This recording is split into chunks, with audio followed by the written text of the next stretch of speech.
So Jamie Silvestri, Yes. when you go, you are gone. Yeah. You just kind of disappeared off the face of the earth. But not really. You've been right here at your auto parts store here in Westerly. But you really did make a complete and thorough departure from the goings-on at Town Hall. Have you been paying attention? Have you Yes. been? Yes. So, okay, so we'll start there, and we'll circle back to your business. So what do you think of the last, I guess about 5 months now since you left? Yeah. And the divide on the town council?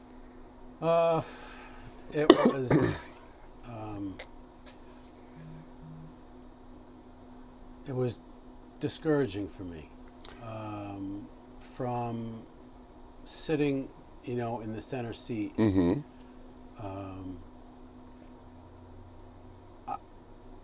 Maybe I wasn't as attentive to the individual counselors' drive or what was driving them. Right. Or maybe I just thought that they were following my lead, for lack of a better analogy. Mm-hmm. So now you take me out of the center, who I thought was just The moderator. speaking. Yeah. Yep. Exactly. And now you have these factions of people who want to do their own thing. Right. And so they butt heads because it's a 3-3 tie. Mm-hmm. I thought that they would be able to overcome their differences and Sure. then work towards the better good. Mm-hmm. But it just seemed like both sides just dug in their heels. Committed to... Committed to what they wanted to do, Right. which is, I understand that. I certainly respect that. But what is it that they wanted to do? It really, I've said facetiously, it's been like taste great, less filling for the last 5 months, Yeah. where there wasn't an avowed purpose except not that. Right, not that. Yeah. I don't have an answer to that. Mhm. I assume, what they say about assuming. Right. But I think neither side really wanted to move forward on some of the specific issues that we were dealing with. Right. I think personally because they needed that breaker. They needed that odd person to shift the answer. Sure. And with not having that, and I think sitting up there, if I was one of the six, I don't think I would want to make any kind of really major decisions for the town without full council. I guess, but at the same time, it did seem that this factional divide was the first priority. These guys versus those guys, Yeah. and neither side wanted to lose. Yeah. And as a consequence, I wouldn't say that nothing happened. They got some things done. Yeah. But an awful lot of stuff just kept getting passed, revisited and passed over, Yeah. and revisited and passed over. Yeah. Um, I think. Do you attribute it in any way? This has been an observation of mine. If you watch cable news and you see what's happening in Washington, it's very similar. It's you've got the red team and the blue team, Yeah. and there's very little interaction between the two other than hostility and conflict. Yeah. And they do kind of set the standard for how government is supposed to function, Yeah. or not I think, in I these think cases. I think you have to throw that away in that assumption that there are two teams, when realistically both teams are fighting for the same thing, or should be fighting for the same thing, for the betterment of the town. And I always said, sitting in the center chair, my primary job was to be the facilitator Right. for the best possible outcome for the town. And I think with the previous council and then this current council now, I wasn't always the deciding vote. There was always that shift, even though there were two party lines there and we were mixed groups. It wasn't always a 4-3. Right. There was a lot of stuff, and that I tried to understand why now all of a sudden it was so divided 3-3 all the time.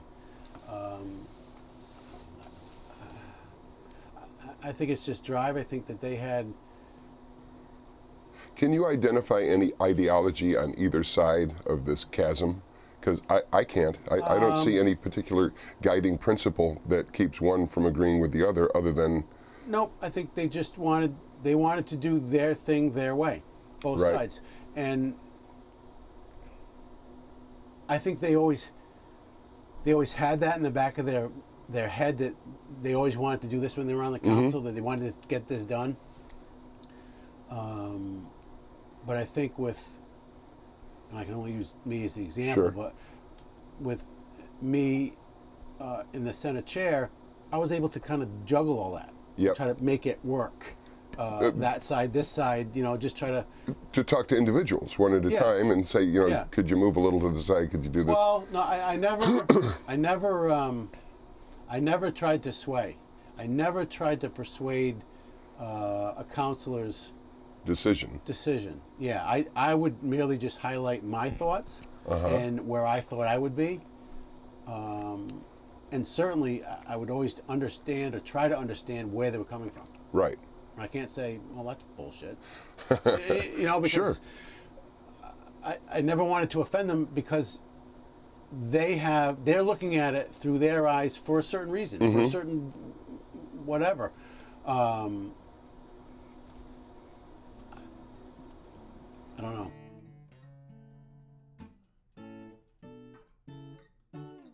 So are you familiar with the new seventh member, Karen Ciaffi? I know of her. I know she was, a big supporter of Sean Lacey during that whole interim. Right. And that's really all I know of her. I know she worked for the town at some point. Everybody that I've spoken to about her that were with her said she was very nice, very fair. Yeah. Nothing in the closet that's going to come out and Right. hammer anybody. And not much of a grandstander either, I don't think. No. I mean, from all that I've heard, I think she'll be a great asset to the council. Go in there with open mind and vote your conscience. Just Did you see when she did her little pitch the the week interviews before? I did not watch. No. Well, she came across as a very clear-minded person. Not a whole lot of muddle there. Yeah. She knew what she thought was right and what wasn't right, and not one to look back. Great. No kidding. That's a perfect little Yeah. thing. Do you think that she's going to be under particular what's your imagination? Obviously, you're not there anymore, but now all of a sudden she's like Justice Kennedy. She's going to be making all the decisions. She'll be a one-person council for a while. Yeah, she will be. But I mean, I think she's smart enough, or she seems like she's smart enough and educated enough, where she's going to take all the facts and make the best decision. Right, and just make the call irrespective of the vote. Yeah, right. That's what we want. Speaking of Kennedy, how was your relationship with Derek Kennedy when you were with the town council? We were, I talked to him every other day. I certainly respected the town council, town manager form of government. Right. We certainly didn't have the same Rapport. management skills. Oh. I guess you want to say, there's just certain things that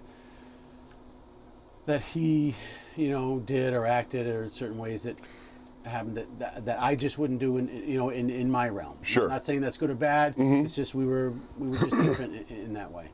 Yeah. So, but other than that, did you find him to be, a competent, responsible guy? Yeah. Okay. Yeah. All right. You say that you like the council manager form of government. People have been talking about a mayor in Westerly for years. I understood it. I didn't right. necessarily mean it. Oh, okay. I liked it. Fair enough. Fair enough. But what do you think? It's come up again of late because people are just looking for something other than Sure. stasis. I, in my parting ways, I had mentioned that I thought the mayor was the right way to go, and I only referenced that because the town manager, town council form of government works in kind of a perfect rose-colored Sure. town. When you have a town manager that is, what's the word I want? Subordinate? No, a reformer, where he's bringing all these new ideas of hundreds of year old way we've been doing business here. Right. I think it's difficult because he has to keep 4 people happy on the council. Yep. And the council obviously has all the little chatter in their back of their heads from all their constituents that want stuff done. That's Or not done. or not done. Or not done. And I think that just doesn't make for good management practices. If, one, your manager is not strong in his convictions. Mm-hmm. I respect the council. I respect this is what my job and my role is. Mm-hmm.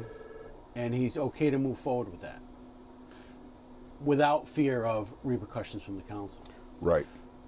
But being a smart, educated guy like he is, you can't tell me that's not what plays over in his head all the time. I got to keep 4 people happy. I got to keep 4 Sure. people happy. I got to keep 4 people happy. And at the same time, there might be a competing notion in his mind that this is the way we should be doing it. This is the way we should be doing it. But what overrides it at the end is, but this is the way we've always done it. Right. And he's not from there. Right. So, and that's not always a good thing because we certainly, you know, in our business here have done stuff the same way multiple years. Mm-hmm. And I'm be the first one to say, hey, that's not the best. But one of my guys, one of my employees say, hey, you know what, James, we've been doing this way. How about if we do this? Or I was thinking but bring it on, we'll try it. well, but let me ask you, as far as change and that sort of thing, this would be a good comparison. When did you first start using computers here? 1984 or 5.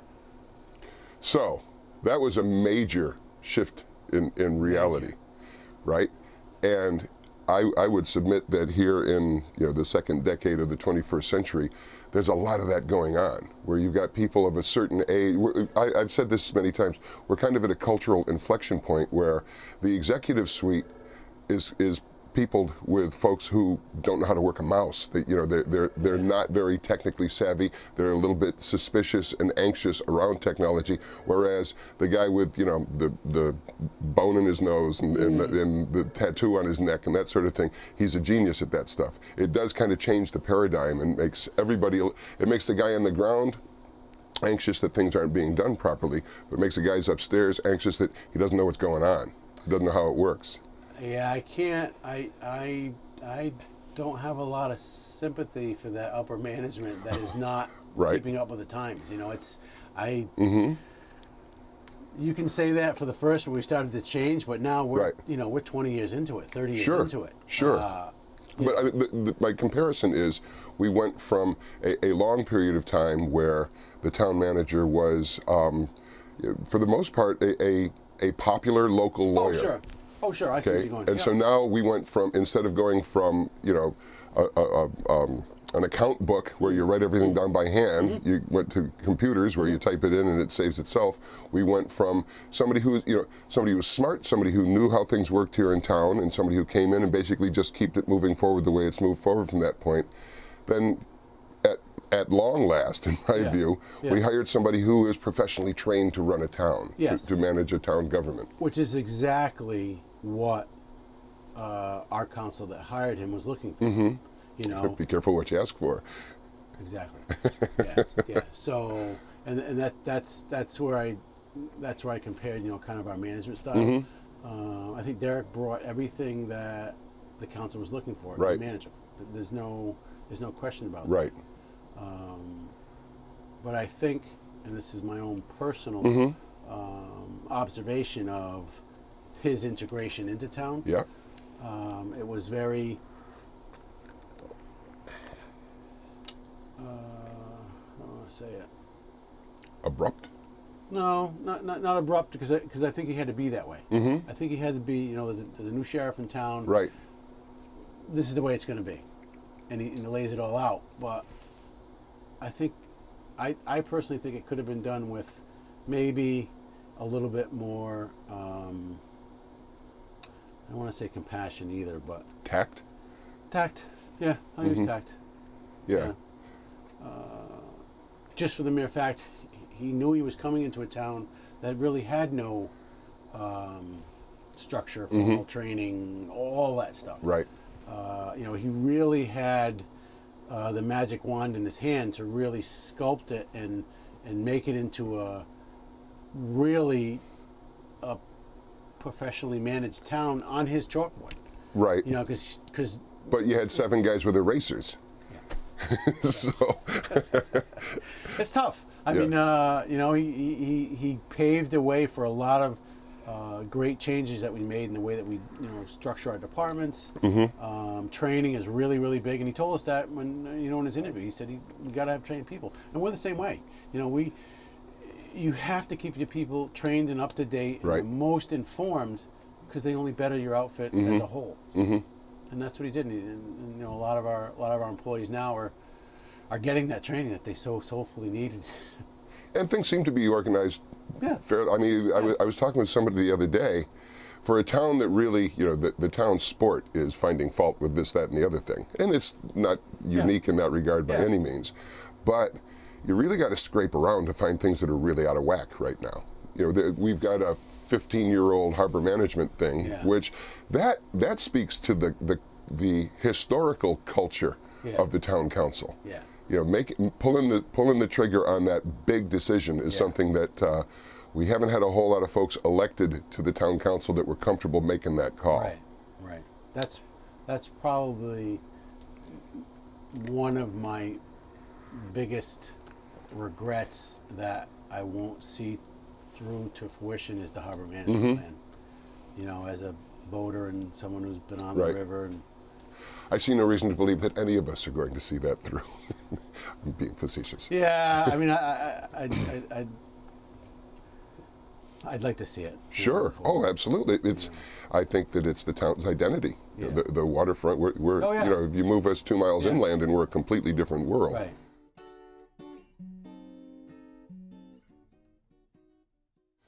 How about the airport thing? Yeah, the airport. I mean, that airport's been here longer than most of the people that are up there crying about it.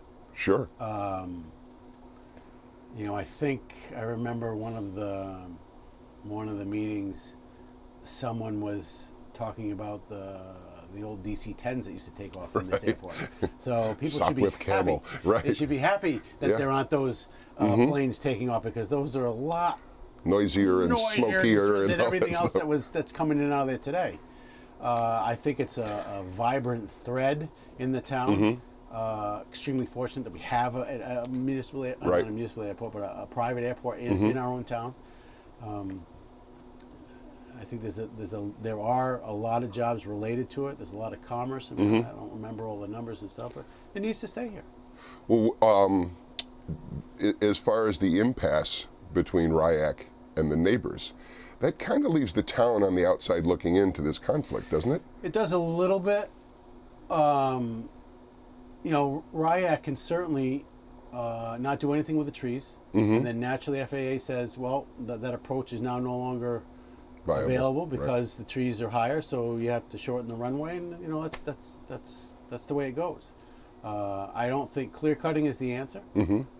Spot cutting certain trees, I would have no problem with that. What did you think about RIAC's approach to that? Speaking of approaches, RIAC's approach when their first negotiating point was eminent domain. Absolutely horrible. Yeah. No way to play in the sandbox. And don't come to looking for us for help. Although, during our term, Councilor Gagne had brought up as a question to the council, all of us that were there, what do you want the airport to be? What do you want as the outline, for the airport? Right. And I personally felt that I don't believe any of the councilors that were sitting there at the time when he made that request really knew how to answer that, because there were too many fingers that would shape and mold their answer, and I don't think any of us really had all that in-depth information to say what yay or nay, or give a response or the authority. I mean, a lot of this stuff. You have the authority to say yay or nay, but it's RIAC that's going to be making the call, and it's up to the neighbors if they want to pursue this in court. That's their decision. Yeah. Well, RIAC actually asked us. They sent us a letter and said, "What do you want in the airport?" And now we're back to the harbor management plan. We don't know.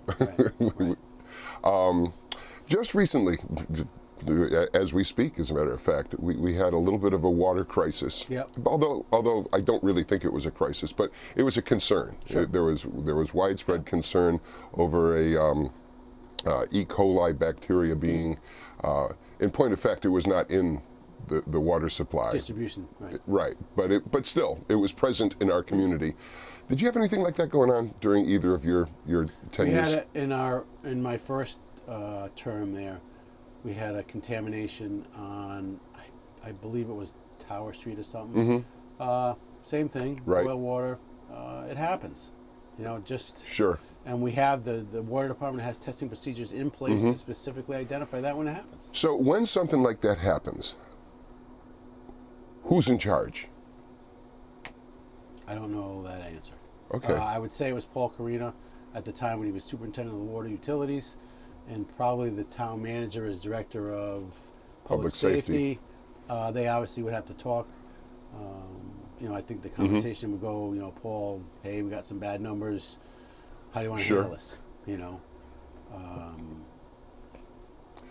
How do you think it was handled? I think it was handled fine. From what I read and what I understand about how it goes, protocol was followed. Right, they went right through the 3-ring binder. Yeah. Did it page by page. Yep. A lot of people are harping that they didn't get notified soon enough. And, there's a 24-hour wait period for the incubation anyways at the Rhode Island Health. And the only adjustment maybe, that we'd have to work that out, would be, if in fact there was a sample that comes back bad. Right. Oh, that's a whole nother. True or false. Right. At that point, should there be a arbitrary warning, not an arbitrary warning, but give the people the choice to buy bottled water until the test comes back. It's Sure. it's not coming out from the town. We're not saying don't drink the water. Right. However, this is what we found. This is the And sample. this is our official recommendation. And this is what we do. Yep. 24 hours before we know, so that way people aren't saying, "Oh, we've been drinking water for 2 days." And we, Sure. That's the only thing. And I don't know if that protocol is in there. It's been interesting talking to you. As the conversation has moved forward, it's like you've shaken some of the rust off as far as thinking on a municipal level. I got to tell you, Mark, I miss it. That was my next question. I thoroughly enjoyed my service. I'm a people person. Yeah. And a problem solver. This needs to be fixed, or this needs to be more efficient. Yeah. You think you'll ever come back to it? I don't know what level. I don't know what level. I'll wait till the kids get out of school, and Right. Sue and I are doing what we do ever. Right. How old are your kids now? Elizabeth, my oldest, is in 10th grade. Yeah. And Domenica is in 9th grade at Westerly I. Well, there you go. Yeah. We had teacher conferences on Monday. Every single one of our teachers that we met with, Right. wonderful, Yeah. wonderful people. Yeah. So you've had a good, your family's had a good experience with the Yes. Westerly schools. Yep. Glad to hear that. Yep. Any other observations that you would make, just current events here in the general vicinity? No, just regular stuff that I would question if I was a regular citizen or whether I was still on the council. Just the paving job on Main Street. It's just. Well, I can tell you my understanding Yeah. is the reason that's such a mess on Main Street. Everything else was really choreographed. Everything was going to happen in just such a way. It was Verizon that was just not in lockstep with everybody else. Yeah. So you get something done because you tell the guys to get it done, they're going to get it done. Yeah. And now you tell the guys you got to tear that up because we got to put a cable down through there or something like that. That's, I guess, and that just, it reflects badly on the town. But sometimes you've got just an errant contractor. Yeah. And I'm not sure. There's only so much you can do. Yeah, I'm sure there's protocol and all the check-off lists that you have to do, and you can't. But your cross street ended up coming in nicely. Nice. That was a nuisance, but the finished product was. Yeah. It's fun driving up and down that road. Now we just got to do John Street. There you go. But we got all the kinks worked out on Cross Street, I think. So. Yes, that exactly. should be a much easier project because you'll anticipate a lot of the problems. not smaller, but easier. Easy. Yeah. Right. Well, we thank you very much. Oh, you're welcome. Always a pleasure. We'll come back and check in with you from time to time. Absolutely. It's good to see that you're still paying attention. Thank you, Mark. Maybe you'll be the first mayor one of these days. I would run. Absolutely. Good to know. Absolutely. Yep. All right. Yeah. Thanks, Jamie. Thank you, Mark.